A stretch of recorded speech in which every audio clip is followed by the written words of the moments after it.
2일 후에 요단 서쪽 산지와 평지와 레바논 앞에 연안에 있는 헷 사람과 아모리 사람과 가나안 사람과 그리스 사람과 히위 사람과 여부스 사람의 모든 왕들이 이 일을 듣고 모여서 일심으로 여호수아와 이스라엘에 맞서서 싸우려 하더라.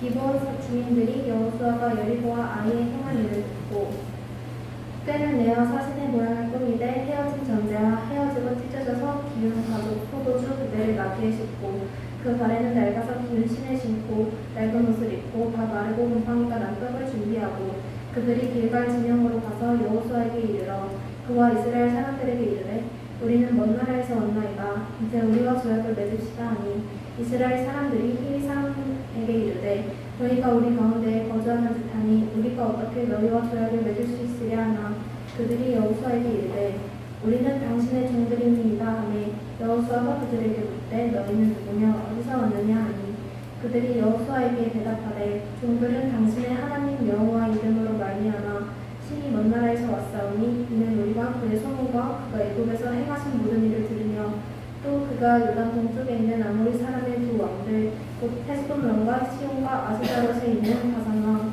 옥에게 행하신 모든 일을 들었음이니이다. 그러므로 우리 장로들과 우리 나라의 모든 주민이 우리에게 말하여 이르되 너희는 여행할 양식을 손에 가지고 가서 그들을 만나서 그들에게 이르기를 우리는 당신들의 종들이니 이제 우리와 조약을 맺읍시다 하라 하였나이다. 우리의 입덕은 우리가 당신들에게로 오려고 떠난 날에 우리들의 집에서 아직도 뜨거운 것을 양식으로 가지고 왔으나 오소서 이제 말랐고 곰팡이가 났으며 또 우리가 포도주를 담은 이 가죽부대도 새 것이었으나 찢어지게 되었으며 우리의 유혹과 신도 여행이 매우 길었으므로 낡아졌나이다 한지라 우리가 그들의 양식을 취하고는 어떻게 할지를 여호와께 묻지 아니하고 여호수아가 곧 그들과 화친하여 그들을 살리라는 조약을 맺고 회중 족장들이 그들에게 인사하였더라. 아멘. 감사합니다. 가슴에 담은 손을 얹고 하시는 말씀으로 축복하겠습니다. 나는 하나님이 두고 보시게도 아까운 존재다. 다시 한번 말씀을 시작. 나는 하나님이 두고 보시게도 아까운 존재다. 그렇게 믿으십니까? 약교사에서란 부분에 있습니다. 떠납니다. 축복합니다. 기도하겠습니다. 오늘도 말씀을 은혜 받으시기를 주의 이름으로 축원합니다. 축원합니다. 오늘 본문의 말씀은 기브온 족속에게 속아서 조약을 맺는 사건입니다. 여러분은 누구한테 속아서 이게 손해본 경험이 있습니까? 저는 누구한테 속아서 사기 당해본 일은 없어요. 그런데 한 가지 생각나는 게 오늘 본문을 준비하다가 생각나는 게 뭐냐면 제가 영정 침례교회에서 전사로 있을 때 교회가 비좁아서 그 옆에 땅을 구해서 건물을 새로 지었어요. 빨간 벽돌을 올리고 줄로는 넣지 않는 상태였어요. 교회 재정이 없어서 그런지 그 이유는 지금 잘 모르겠어요. 새로 신축한 건물이 그런 상태로 한참 있었는데 어느 날 한 사람이 찾아와서 이 줄로를 공사를 하겠다는 거예요. 그러면서 시공을 어떻게 한다라고 설명을 하더라고요. 검은 시멘트에다가 막걸리를 조금 부어서 반죽을 해야 이게 오래 간다고 그렇게 설명을 해요. 그러면서 내일부터 와서 공사하겠으니까 재료를 준비해야 되니까 선금을 좀 달라. 선금을 받아 챙겨갔어요. 내일부터 일하겠다는 사람이 나타나지 않는 거니까 이 사람이 누구인지 또 누구로부터 소개받은 게 없기 때문에 연락처가 없는 거예요. 이 사람에 대해서 아무도 몰라요. 근데 이 사람이 목사님과 이야기하고 있을 때 제가 옆에 있었거든요. 그리고 또 다른 전사님 한 분이 또 같이 있었어요. 근데 이게 사기꾼의 가만히 일설을 해보고 가서 이게 일을 신중하게 처리를 못하게 된 일이 됐어요. 그래서 그 선금으로 준 게 작은 금액이라도 다행히 그나마도 큰 금액을 띄웠으면 아마 큰 어려움이 있었을 거예요. 그때 제가 느낀 게 야, 이게 사기꾼한테 이렇게 당하는구나. 눈도 코베가 나는 얘기가 이런 경우구나. 그 절실히 이렇게 느꼈던 그런 일이 있습니다. 오늘 본문은 기브온 족속에게 속아서 저들과 조약을 맺고 기브온 족속을 진멸을 해야 되는데 진멸하지 못한 사건을 이야기하고 있어요. 왜 이런 일이 일어날까요? 왜 다른 사람에게 우리가 속는 일이 일어날까요? 그건 한마디로 얘기하면 신중하지 못해서 그렇습니다. 신중하지 못하면 누구나 다 다른 사람에게 쉽게 속아넘을 수 있다는 것이에요. 우리의 영적 전쟁도 마찬가지입니다. 우리가 기도로 늘 깨어있지 않으면 마귀에게 속아서 헤어나올 수 없는 깊은 수렁과 깊은 절망 가운데 빠질 수 있다는 것. 그런데 실수에서 끝나는 것이 다행이지, 실수가 더 커지면 죄로 발전해서 돌이킬 수 없는 문제가 된다는 것. 자, 오늘 본문은 기본 족속과 조약을 맺게 된 치명적인 실수가 뭐라고 얘기하고 있냐면 기도하지 않았다라고 얘기하고 있습니다. 오늘 본문의 14절을 그렇게 설명합니다. 우리가 그들의 양식을 취하고는 어떻게 할지를 여호와께 묻지 아니하고, 하나님께 기도하지 않아서 생긴 일이 이게 기본 족속에게 속았다라고 얘기하고 있습니다. 이미 우리는 아이성 전투를 통해서 저들이 하나님께 묻지 않아서, 기도하지 않아서 아이성 전투에서 패배를 하고 무고한 36명의 생명을 잃게 된 사건을 우리가 이미 알고 있어요. 근데 이들은 또다시 이런 실수를 저지르게 된 거예요. 아이성 전투를 앞두는 이스라엘 백성이 하나님께 기도하지 않는 이유가 뭐라고 했어요? 하나님께 물어보지 않았던 이유가 뭐라고 했어요? 자신감에 고취되어 있었기 때문에 그랬다고 했어요. 아이성을 너무도 작게 보고 우리의 힘만으로도 얼마든지 이길 수 있다라고 하는 그 생각을 갖고 하나님께 기도하지 않고 전투에 임했다가 또한 실패하고 말았습니다. 패배하고 말았습니다. 근데 이번에는 기본 족속에게 속은 것은, 기도하지 않았던 이유는 뭐냐면 신중하지 못하고 저들에게 조급한 마음이 있었다는 거예요. 이스라엘과 여호수아에게 이 조급한 마음이 있었는데, 이들의 조급한 마음에는 불안과 두려운 마음이 동반되어 있었던 것 같아요.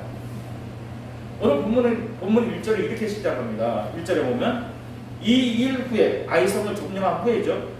아이성을 점령한 후에 요단 서쪽 산지와 평지와 레바논 앞 대해 연안에 있는 헷사람과 아모리 사람과 가나안 사람과 브리스 사람과 이 사람과 여부스 사람의 모든 왕들이 이 일을 듣고 모여서 일심으로 여호수아와 이스라엘에 맞서서 싸우려 하더라.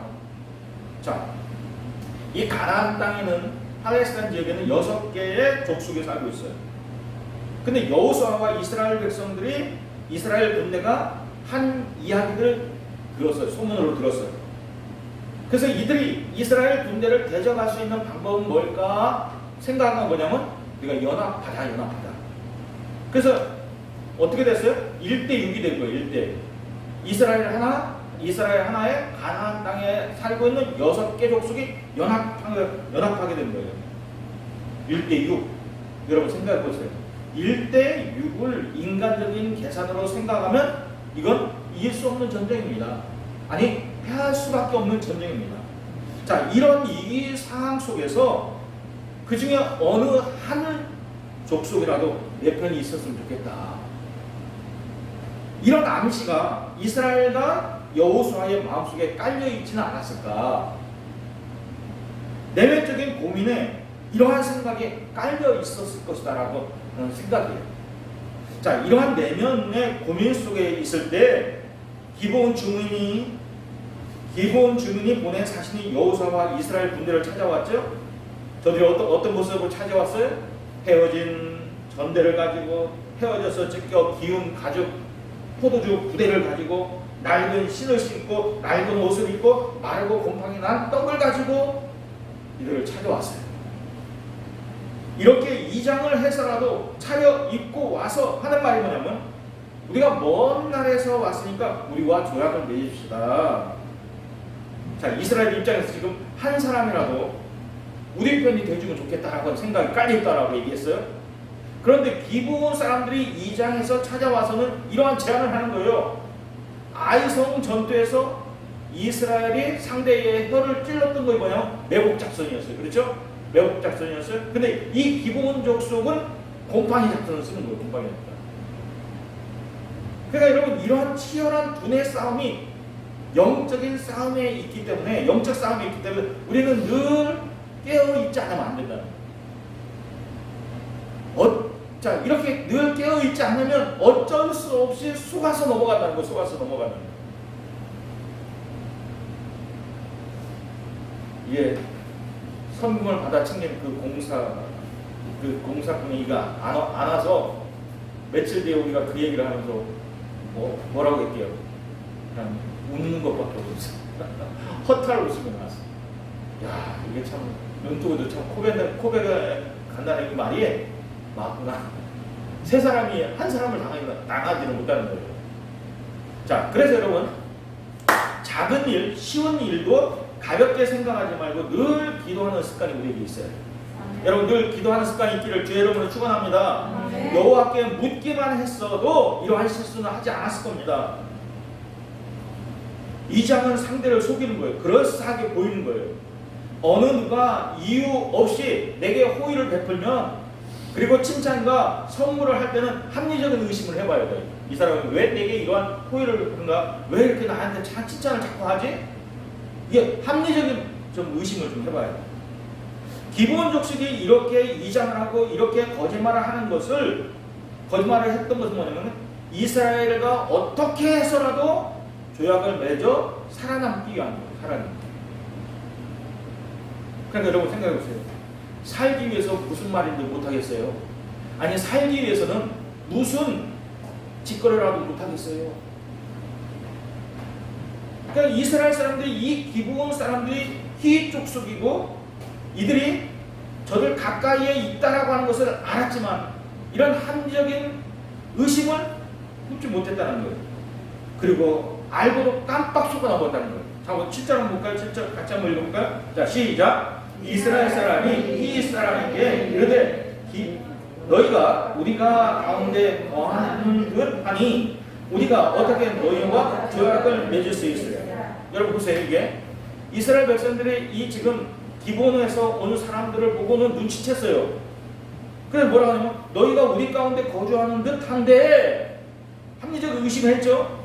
근데 우리가 어떻게 너희하고 함께 조약을 맺을 수 있느냐라고 얘기까지 했어요. 이런 합리적인 의심이 들었지만 이들이, 이 기브온 족속들이 가만 이설로 여호수아와 이스라엘 장로들을 속이고 있다는 거예요. 상대는 속아 넘어갈 수밖에 없는 칭찬과 호의를 계속해서 얘기하는 거예요. 그래도 우리는 합리적인 의심을 해야 됩니다. 그래도 우리는 의심을 해야 돼요. 먼 나라에서 왔다라고 하는 이 말만을 빼고는 이들이 하는 얘기가 누구와 똑같냐면 디셈 나합이 했던 말과 똑같아요. 한번 볼까요? 9절 하반절에 보면 이렇게 얘기합니다. 우리가 그의 소문과 그가 애굽에서 행하신 모든 일을 들으며 또 그가 요단 동쪽에 있는 아모리 사람의 두 왕들 곧 헤스본 왕 시온과 아스다롯에 있는 바산 왕 옥에게 행하신 모든 일을 들었습니다. 자, 이거 보세요. 보세요. 지금 이스라엘 백성들이, 이 기브온 사람들이 히 족속이라고 하는 것을 눈치챘어요. 가까이 살고 있는 것을 눈치챘어요. 그래서 너희가 어디에서 왔느냐? 그걸 물어봤어요. 그랬더니 이들은 또 말을 돌리는 거예요.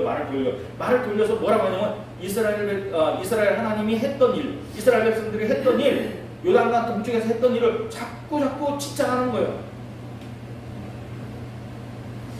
그러니까 여러분, 가만히 있어서 재차 반복해서 말하고 설득하면 사람의 마음은 녹아지고 설득당하기가 쉽다는 거예요. 우리도 마찬가지입니다. 누가 자꾸 얘기해서 반복적으로 얘기하면, 그런 맨 처음에는 아니다라고 했다가 나중에는 그런가? 그럴 수도 있겠다라고 생각이 바뀌는 거예요. 더더욱 상대가 약한 모습을 보이면서 말하면 인정상 끌릴 수밖에 없는, 저들의 모습은 뭐였어요? 다 떨어진 옷을 기워갖고 오고, 다 떨어진 옷을 입고 오고, 그렇죠? 마르고 곰팡이 난 떡을 가지고 와서는 이렇게 연약한 모습을 보이고는 자꾸 얘기하니까 인정상 끌릴 수밖에 없다는 거예요. 그래도 우리는 뭐 해야 돼요? 합리적인 의심을 해야 돼요. 합리적인 의심.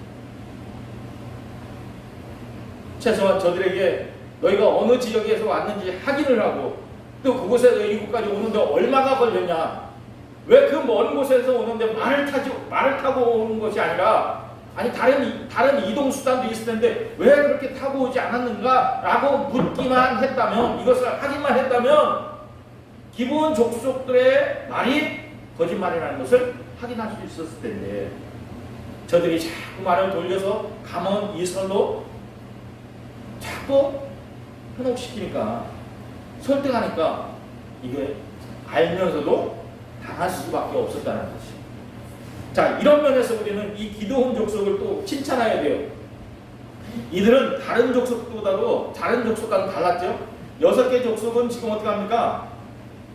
함께 연합해서 죽으려고 달려들어요. 이스라엘을 향해서 달려들어요. 그런데 이 기브온 족속은 살 길을 위해서 어떤 길도 마다하지 않고 이스라엘 편에 서려고 하는 거예요. 이스라엘과 조약을 맺으려고 하는 거예요. 하나님의 은혜를 조금이라도 입으려고 하는 거예요.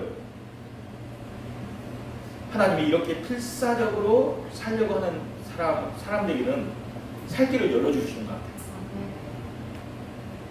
그러니까 이스라엘 입장에서는 이 기브온 족속이 어느 면에서는 우리에게 도움이 될 수도 있겠다, 그런 생각을 가졌던 거예요. 그런데 도움은커녕 이스라엘에게 짐이 되었다는 거예요. 또 먼 나라에서 왔다라는 이 말만을 듣고는 진멸할 가나안 족속이 아닌가 보다 단정져서 생각하는 바람에 기브온 족속과 조약을 맺게 됐어요. 알면서도 맺게 됐어요. 그리고 이들과 조약을 맺은 뒤 3일 뒤에 이들의 실체를 알 수 있었어요. 자, 이들이 먼 나라에서 온 족속이 아니라 3일 길 안에 살고 있는 족속이라는 것을 밝혀졌습니다. 자, 그 17절 말씀 봅니다. 자, 시작. 이스라엘 자손이 행하여 셋째 날에, 몇째 날에? 셋째 날에 그들의 여러 성읍들에 이르렀으니 그들의 성읍들은 기브온과 그빌라와 우에롯과 기랏 여아림이라.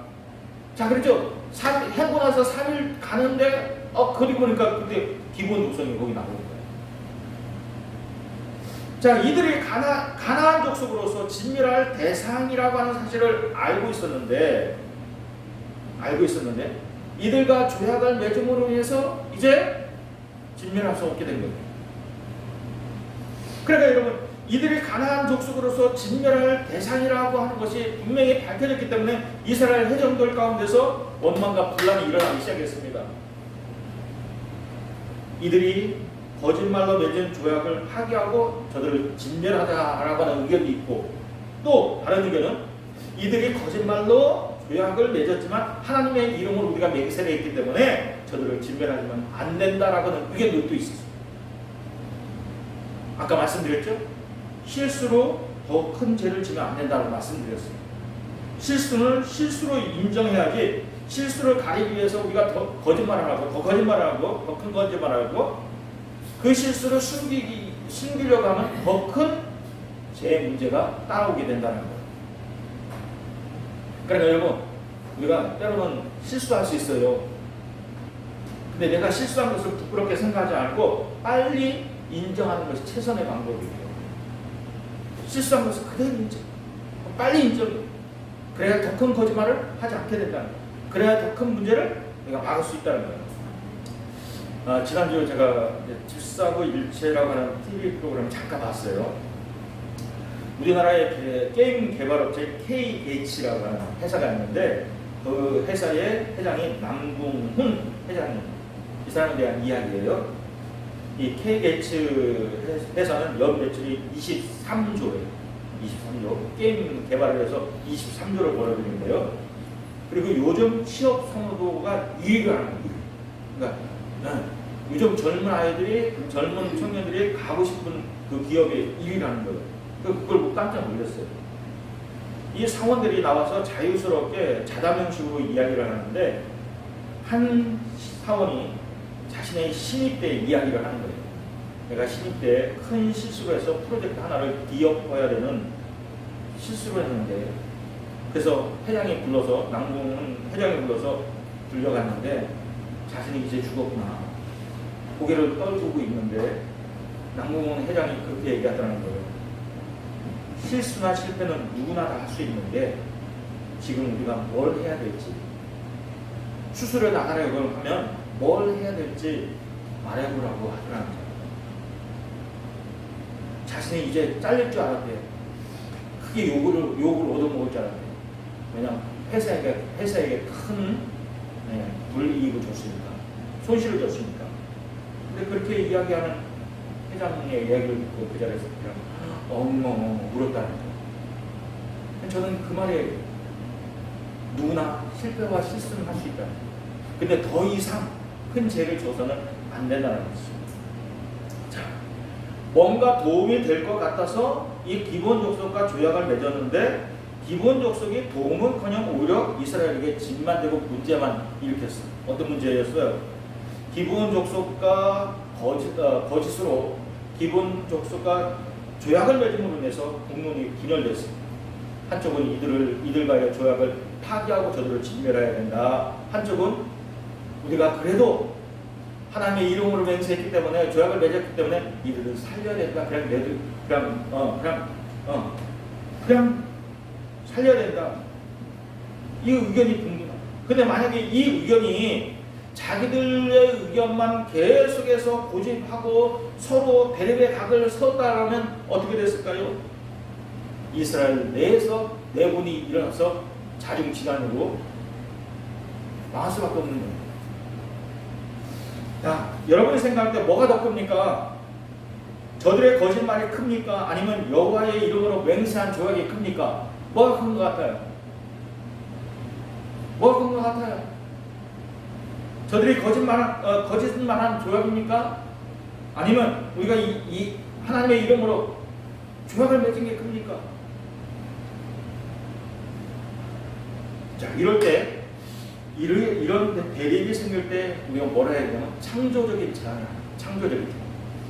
내 주장이 맞다, 네 주장이 맞다 하면 이게 더 싸맞아는 얘기밖에 안 되기 때문에 창조적인 제안을 하는 거예요. 새로운 제안을 통해서 서로 양보하고 타협하고 합의할 수 있는 것을 찾으라는 것이, 여호수아는 이런 면에서 해결을 잘한 것 같아요.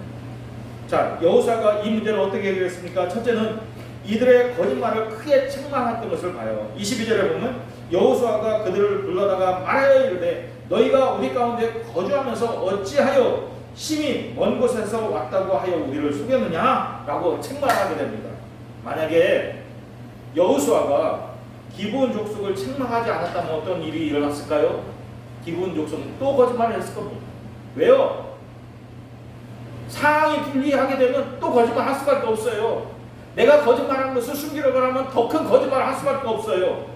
그런데 여호수아가 이들을 불러서 심히 책망함으로 인해서 이들의 잘못을 시인하게 하고 또다시 이러한 거짓말 하지 못하도록 그들에게 책임을 묻는 거예요. 책망을 그런 거예요. 자, 두 번째, 이들의 신분을 낮춰서 이들의 영향력을 작게 했다는 거예요. 자, 23절을 보면 그러므로 너희가 저들을 만나니 너희가 대를 이어 종이 되고, 너희가 이제 종이 되라 라고 얘기합니다. 자, 기브온 족속이 가나안 족속인 것이 밝혀진 이상, 진멸받아야 될 대상인 것이 밝혀진 이상, 이제는 대등한 조건에서 조약을 맺을 수 없다는 것입니다. 그래서 주중에 관계로 조약을 맺게 되는데 이들을 영원히 종으로 삼겠다는 것입니다. 다시 말해서 여러분, 어떠한 사실이 밝혀지면 그 사실에 대해서 더 세부적인 지침을 추가할 필요가 있다는 거예요. 이런 면에서 여호수아는 저들을 종으로 삼았던 것을 봅니다. 세 번째는 이들을 성전을 위해 나무를 패고 물을 빚는 일을 하게끔 했다는 것입니다. 여러분, 중요한 건 뭡니까? 가나안 전국에서 중요한 건 뭡니까? 가나안 족속들에게 죄에 물들지 않는 거예요. 그렇죠? 저들에게 죄의 영향을 받지 않는 거예요. 오히려 어떻게? 가나안 땅을 점령함으로 인해서 오히려 신앙의 영향력을 저들에게 미치는 거예요. 자, 이러한 면에서 영향력을 주기 위해서 저들로 하여금 성전을 위해 나무를 빼고 물 빚는 일을 하게끔 했다는 거예요. 다시 말해서 이들에게 하나님께 예배드리는 일에 수중 들게 함으로 인해서 하나님에 대해서 배우게 합니다. 그러니까 여러분, 여호수아가 어떻게 보면 저들에게 저주라고 얘기했지만 저주보다도 사실은 저에게는 축복이에요. 왜? 이들이 이제 멸망당하지 않고 살아갈 수 있는 축복을 받았어요. 성전을 위해서 나무를 패고 물을 빚는 그런 일을 하지만 그러한 일이 하찮은 일이 아니라 사실은 이 일은 하나님의 영광된 일이에요. 레위인들이 하는 일이에요. 그러니까 이제는 이 기본 족속이 레위인들을 도와 보조하는 일을 함으로 인해서 하나님의 영광에 하나님의 일에 참여하게 됐다는 것이에요. 여러분, 시편 기자의 고백을 우리가 들어볼 수 있죠. 시편 기자가 뭐라고 했습니까? 왕궁에서 호의호식하는 것보다 여호와의 전에서 문직으로 하루를 지내는 것이 더 좋다는 거예요. 그렇게 노래했어요. 왜요? 가까이에서, 하나님 가까이에서, 성전에서 하나님의 은혜를 늘 경험할 수 있기 때문에. 그래서 왕궁에서 호의호식하는 것보다 여호와의 성전에서 문직으로 지내는 것이 더 좋습니다. 그렇게 고백합니다. 자, 거짓된 행동과 거짓말로 어떻게 해서라도 살려고 했던 이 기브온 족속, 그들이 한 짓은 믿지만 어떻게 해서라도 살려고 하는 몸부림치는 그들의 모습이 이스라엘 편에 서서 하나님에게 작은 은혜라도 입으려고 하는 그들의 모습이 그들을 사망에서 생명으로 건졌다는 것이에요. 그래서 저는 이렇게 생각합니다. 때로 어떤 사람들이, 어떤 믿음 좋은 사람들이 믿음을 저버리고 자꾸 믿음이 흐지부지해요. 그런데 교회를 떠나지 않고 붙어있기만 해도 언젠가는 회개해서 돌이켜 다시 구원을 얻게 됩니다. 중요한 것은 뭡니까? 오늘 말씀을 통해서 우리에게 주시는 중요한 겁니다. 실수로만 끝내고 더 큰 죄를 지지 말라는 것입니다. 그리고 합리적인 의심을 하라는 것입니다. 실수하지 않기 위해서는 작은 것, 쉬운 것도 하나님께 물어라.